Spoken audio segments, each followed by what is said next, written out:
Halo guys, ketemu lagi kita di OTR FNN, Off the Record Forum News Network episode yang ke-44. Ya, sebelum lanjut, gue harus minta maaf ya, karena hari Sabtu kemarin OTR terpaksa absen dari mengunjungi ini semua karena ada insiden ya.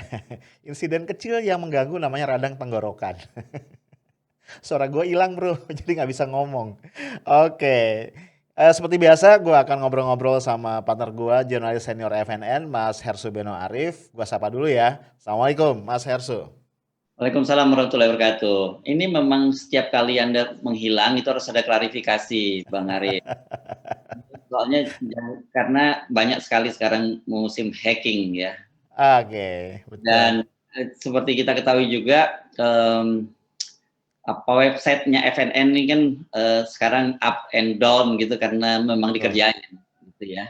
Ya, Dan itu ada ancaman yang terbuka gitu lewat akun digembok itu sudah mengingatkan bahwa ini kelihatannya perlu dikerjain. Kira-kira bahasanya begitulah FNN.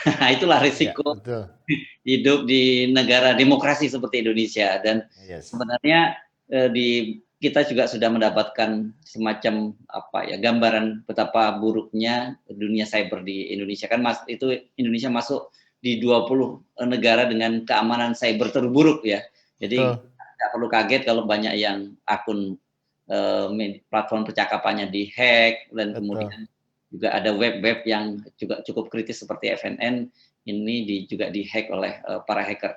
Tapi saya kira teman-teman semua sepakat bahwa kita terus akan melawan pemberangusan kebebasan berpendapat itu, apapun caranya. Dan Yes. banyak sekali alternatif untuk melakukan perlawanan semacam itu. Mhm, mhm.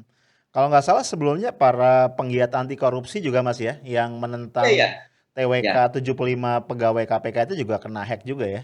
Mantan Pimpinan pimpinan KPK. KPK juga kena, Ya, Novel Baswedan dan kawan-kawan juga kena ya, gitu. betul, Jadi betul. artinya kita tidak sendirian lah kalau kena. Teman-teman ICW juga kena gitu. Yes, yes, yes. Jadi sekarang kan kelihatan Mas ya, siapa bersama siapa itu kelihatan ya. Iya, iya. Dan beberapa redaktor senior di FNN juga akun WhatsApp-nya juga di-hack juga gitu. Iya, betul, Tapi betul. kita sih senyum-senyum sajalah kalau setiap kali menghadapi itu. Iya. Oke Mas, nah, di luar hacker dan segala macam yang hack ini ada yang menarik ini Mas ya. Ternyata tidak selamanya ya banteng-banteng di kandang yang sama itu rukun. Iya, Pasti iya. Mas Her sudah bisa menduga nih kemana ya Mas ya. Ini ada kader Banteng ya, ada acara di kotanya, di provinsinya nih, padahal dia pimpinan daerah ya. Ini malah asik goes di Jakarta nih Mas ya, nyobain jalur sepeda. Sambil muji-muji jalur sepeda yang merupakan salah satu hasil karya dari Gubernur Anies ya, sejawatnya sesama gubernur. Ini buat saya unik nih, kayaknya cuma ada di Indonesia ini. Oke, banteng itu kalau walaupun dia jinak, tapi kalau dalam satu kandang, apalagi kemudian populasinya sudah semakin membesar, ya pasti dia akhirnya juga akan saling menyeruduk juga gitu. Mhm. Karena ya memang seperti itulah situasinya. Namanya Ya. populasi sudah mulai semakin membesar, kepentingan-kepentingan juga saling bertabrakan, ya mau nggak mau mulai saling seruduk kan, gitulah situasinya. Ya, apalagi kalau kita lihat faktanya memang Partai Banteng, Mas, PDP ini kan adalah partai penguasa, Mas ya.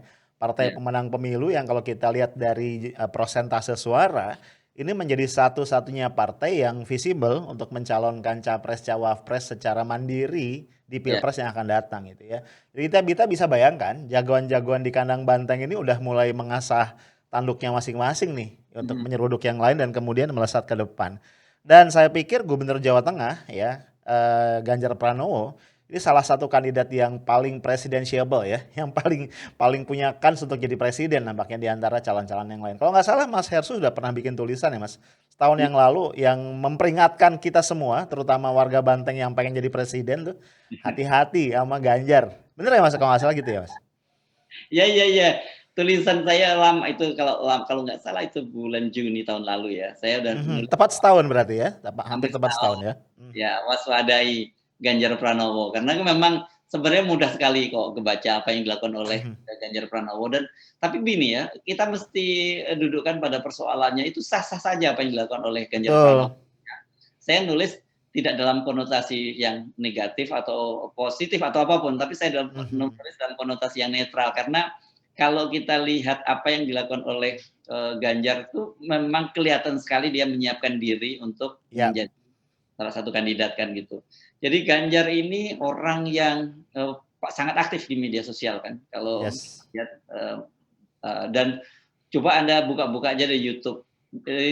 Coba Anda cermati, dia banyak sekali melakukan collab atau kerja bareng gitu dengan YouTuber-YouTuber lokal di Jawa Tengah yang memang punya subscriber besar sekali. Saya pernah Mhm. nonton dia dengan Pak Bin, Pak Babin. Babin ini ada satu polisi di Purworejo yang punya penonton besar sekali di Jawa Tengah dan kemudian dibuat Mhm. collab dengan Ganjar Pranowo dan Ganjar Pranowo di situ betul-betul dia menjadi aktor yang bagus gitu dan Mhm. saya sebagai orang yang bergerak di komunikasi politik kan kita udah tahu kemana arahnya Yes. Ya. senyum saja Ya. kita tahu dan tapi sekali lagi itu sah tetapi mungkin bagi itu persoalannya dari sisi internal PDIP seperti dikatakan oleh ketua PDIP Jawa Tengah ya ketua DPD Mhm.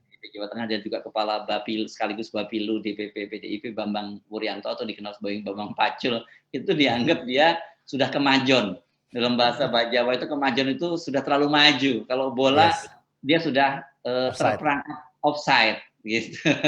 jadi Mhm. jadi bablas. Nah, menurut Bambang Pacul dia sudah beberapa kali diingatkan dengan cara yang halus gitu bahwa tugas kamu itu sementara ini adalah sebagai Gubernur Jawa Tengah, jangan mikirin Ya. capres dulu karena capres itu adalah kewenangan Ibu Ketua Umum gitu Mhm. Mhm. versinya dari Bambang Pacul. Tetapi rupanya Ganjar tetap saja bablas ya akhirnya Mhm. caranya itu menarik sekali. Dia ada acara di Jawa Tengah, semua Mhm. kepala daerah diundang, Ganjar tidak diundang dan ada tulisannya tuh di roundonya tuh Betul. saya baca khusus Gubernur Jawa Kecuali gubernur. kecuali Iya. kecuali Dalam bukan kurung lagi Mas, dalam kurung. Kecuali gubernur.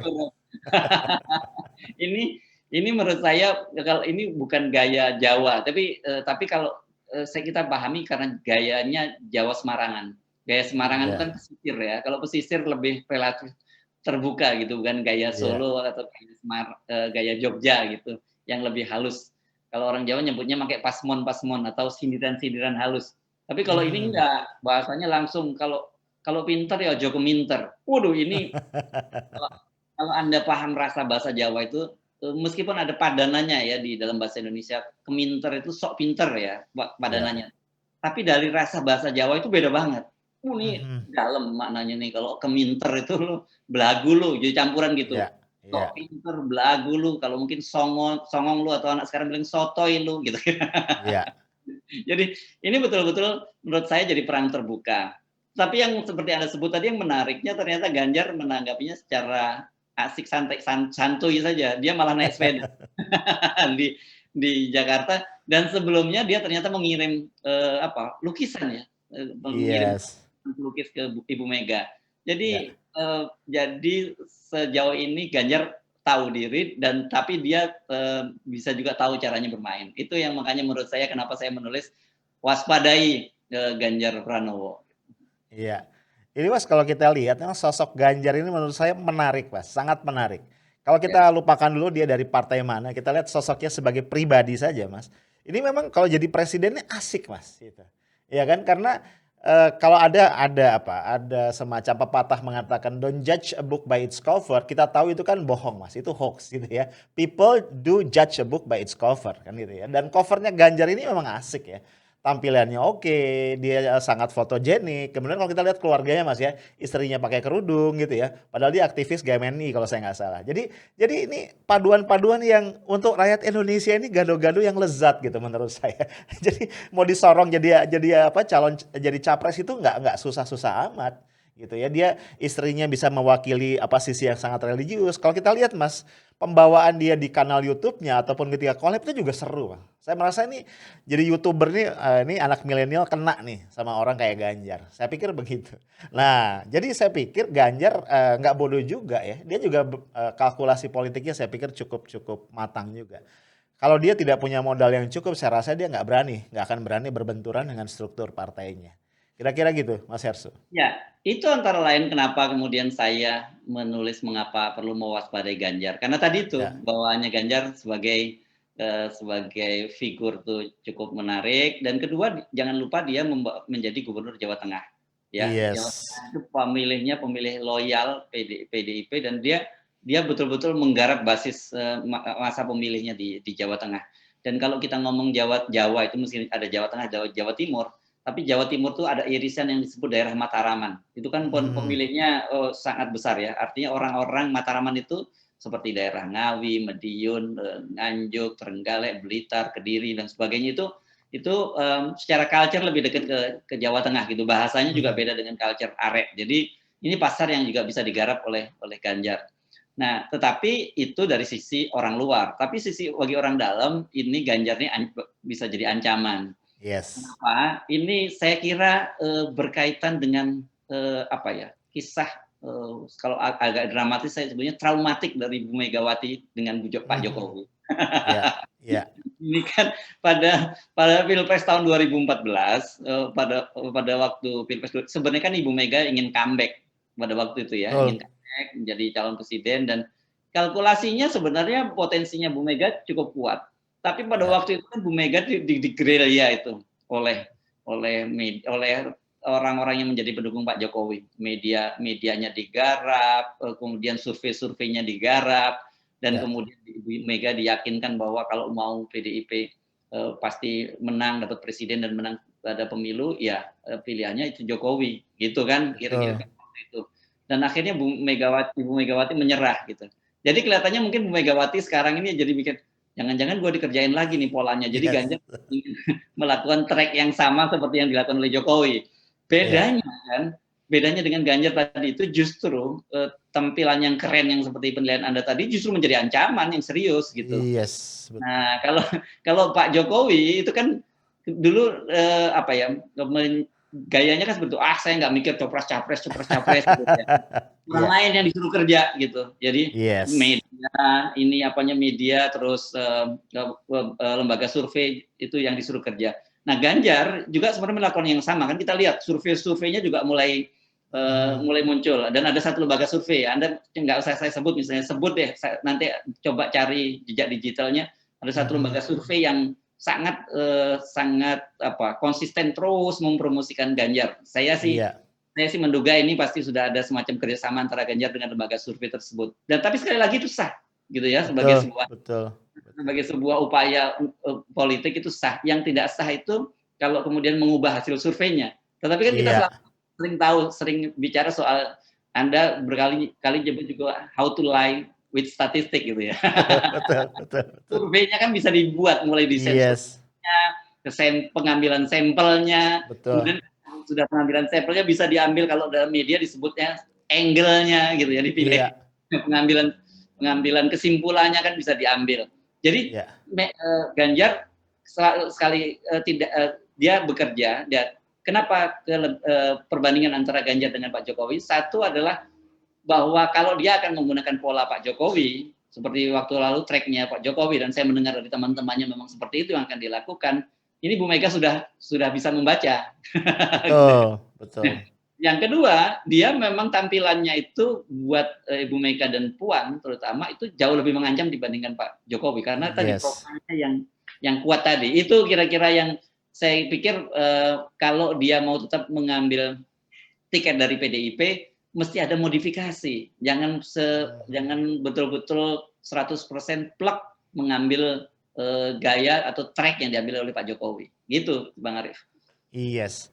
Nah, cuma kalau kita tadi Mas, kita compare dengan apa, tragedi Jokowi atau yang sebelumnya trauma mungkin ya, trauma Mega tentang Jokowi, ya ada faktor yang juga agak berbeda Mas. Kan kalau di zaman Pak Jokowi itu komparasinya itu Pak Jokowi dan Mega gitu ya. Alternatifnya kalau nggak Mega maju ya Jokowi. Dan kita tahu Mega itu powerful, sangat-sangat powerful.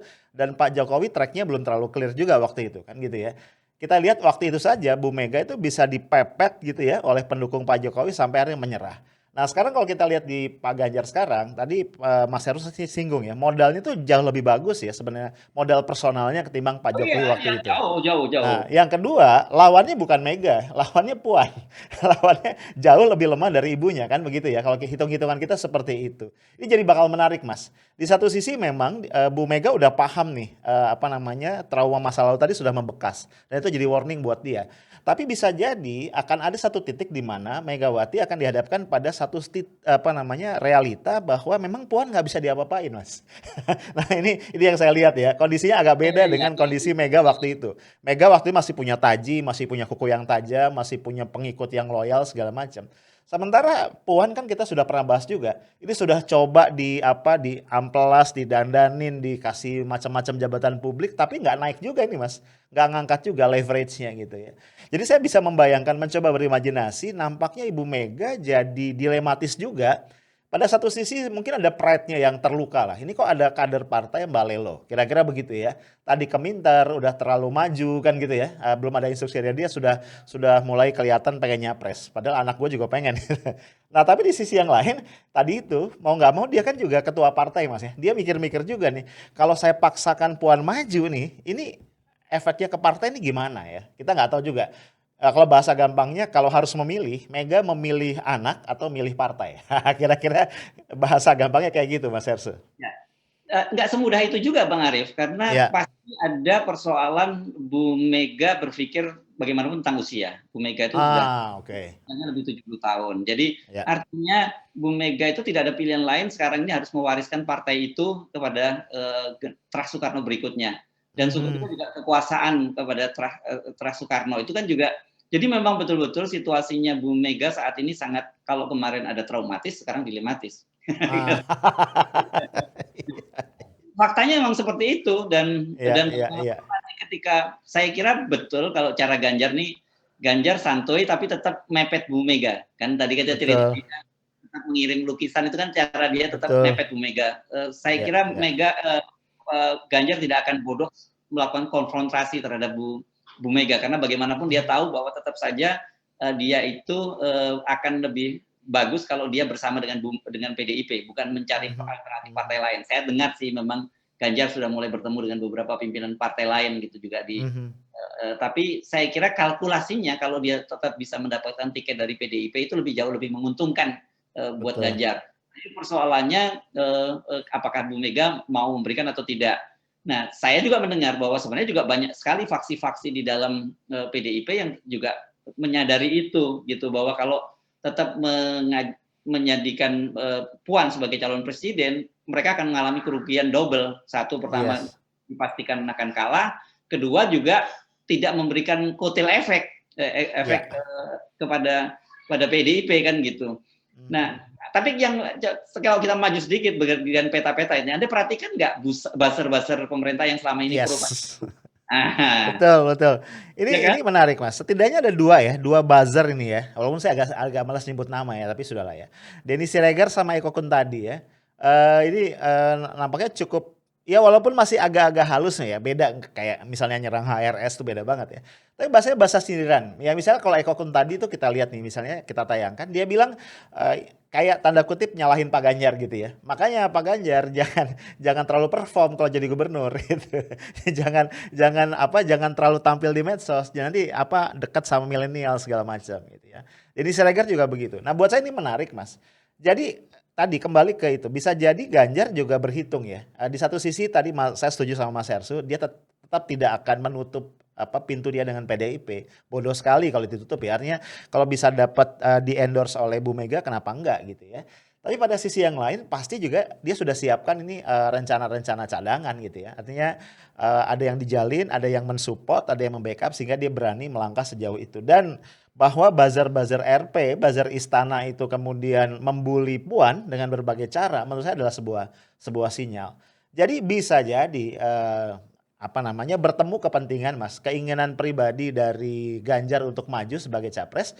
Pada sisi yang lain ini istana nih butuh proksi ya untuk tanda kutip head to head dengan Mega. Jadi kayaknya Ganjar adalah pilihan yang menarik gitu ya. Nah, Karena iya. dia cukup figur yang cukup independen ya, artinya cukup punya punya personal capacity gitu ya.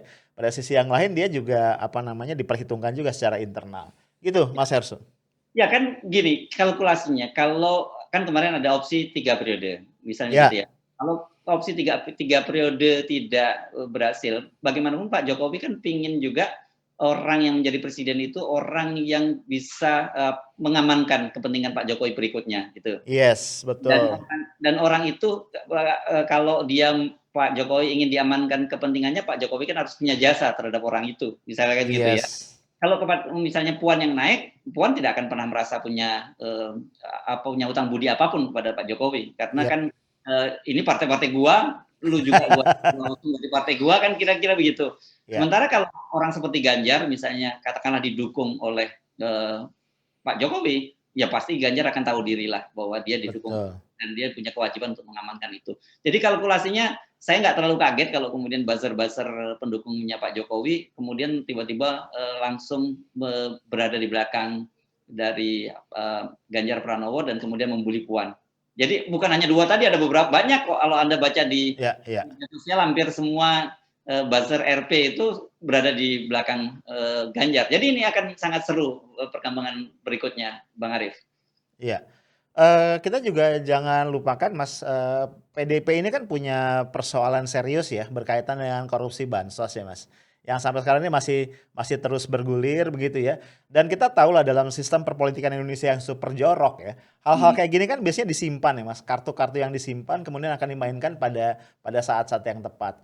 Jadi saya membayangkan perangnya akan menarik. Kalau misalnya katakan Ganjar terus melaju, bisa jadi salah satu ancamannya adalah kasus-kasus lamanya bisa dibongkar lagi kan gitu ya. IKTP, Atas jangan betul lupa. iktp, betul betul.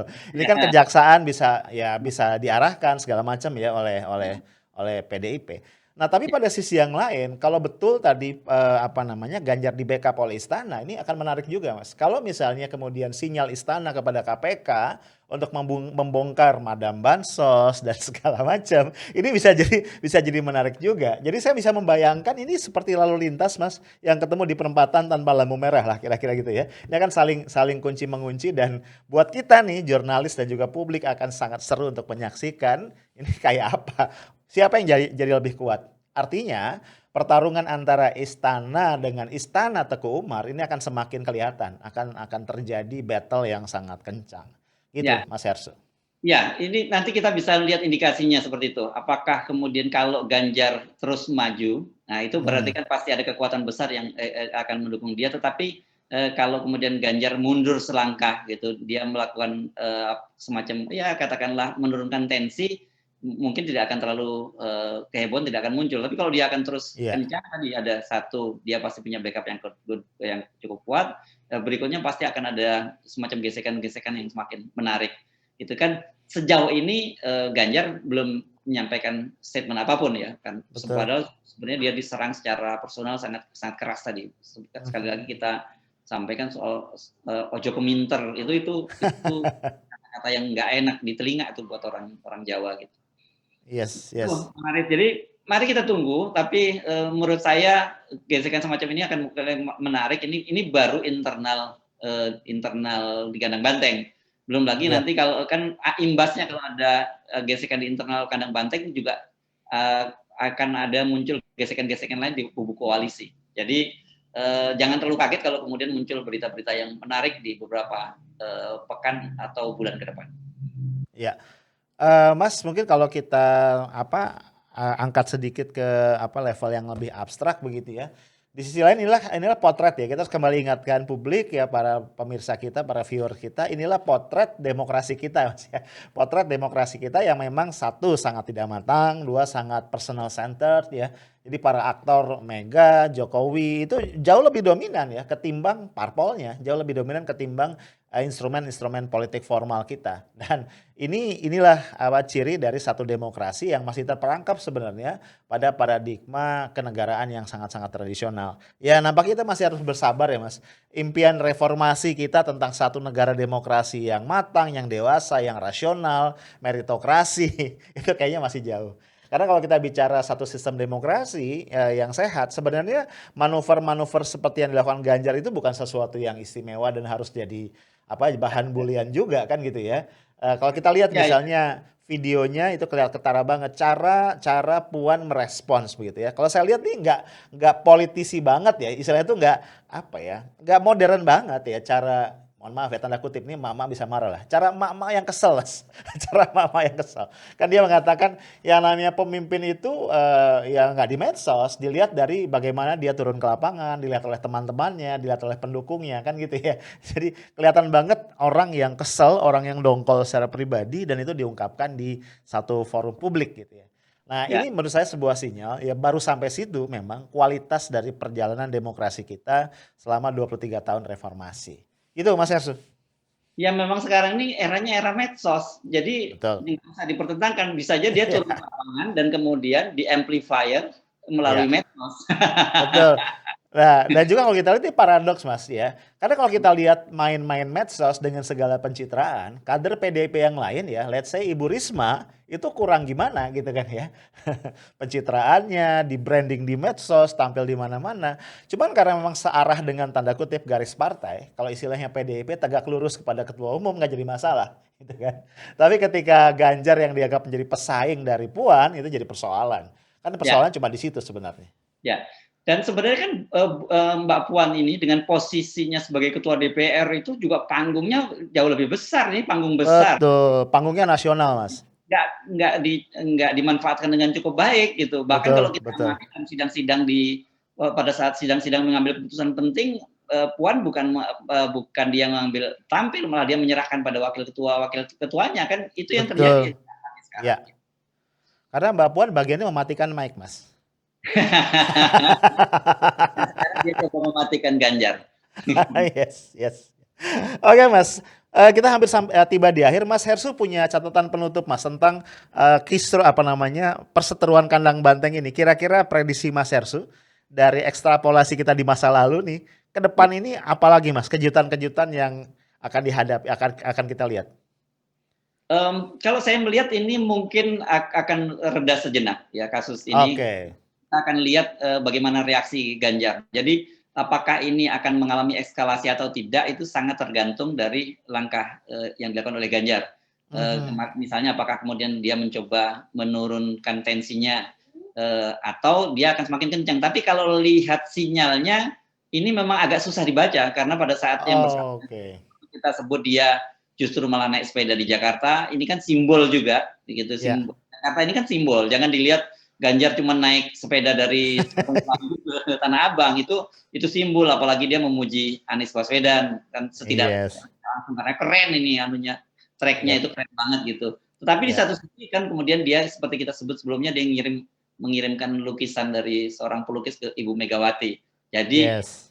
Dan mereka ngevlog bareng loh Mas. ya. Waktu diserahkan itu Ganjar dan Mega itu ngevlog bareng. Nah, itu dia, ini itu kan. Yes. Dan biasanya Bu Mega ini kan orangnya paling gampang dibaca kalau tidak suka, itu bahasa tubuhnya kan kelihatan. Yes. Nah, Yes. jadi saya masih belum lihat sampai sejauh mana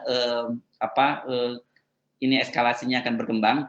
Dan tapi kita tidak bisa menyebut bahwa ini hanya ketidaksukaan Puan karena bagaimanapun Puan itu pasti kaitannya dengan juga kebijakan ibunya. Kita tunggu Iya. saja dan seperti kata ini kalau di olahraga basket enjoy this game. Oke, baik Mas Hersu. Guys, itu tadi ujung ya sementara, ending sementara ya obrolan gua sama Mas Hersu karena kami berdua tuh yakin bahwa ini keseruan ya, perseteruan dan keseteruan di kandang banteng ini masih akan berlanjut. Kalau lo buka-buka lagi video-video lama kita di OTR, kita juga pernah bahas ya kegalauan dari Mega ini antara Puan sama Prananda misalnya begitu ya. Belum lagi ada faksi-faksi non terahnya Soekarno. Jadi kalau gue mengandaikan ini mungkin Megawati hari ini mirip-mirip galaunya dengan Ratu Elizabeth II ya. Sudah saatnya memberikan kekuasaan pada Pangeran Charles tapi dia nggak percaya. Mungkin mungkin kayak gitu ya. Kita lihat aja ya. Ini faktor Ganjar ini akan sangat menarik dan itulah Indonesia ya. Karena itu gue nggak bosan-bosan ingetin lo semua, jangan pernah berhenti mencintai Indonesia karena Indonesia adalah punya lo, punya gue dan punya kita semua. Itu aja. Assalamualaikum warahmatullahi wabarakatuh. Waalaikumsalam warahmatullahi wabarakatuh.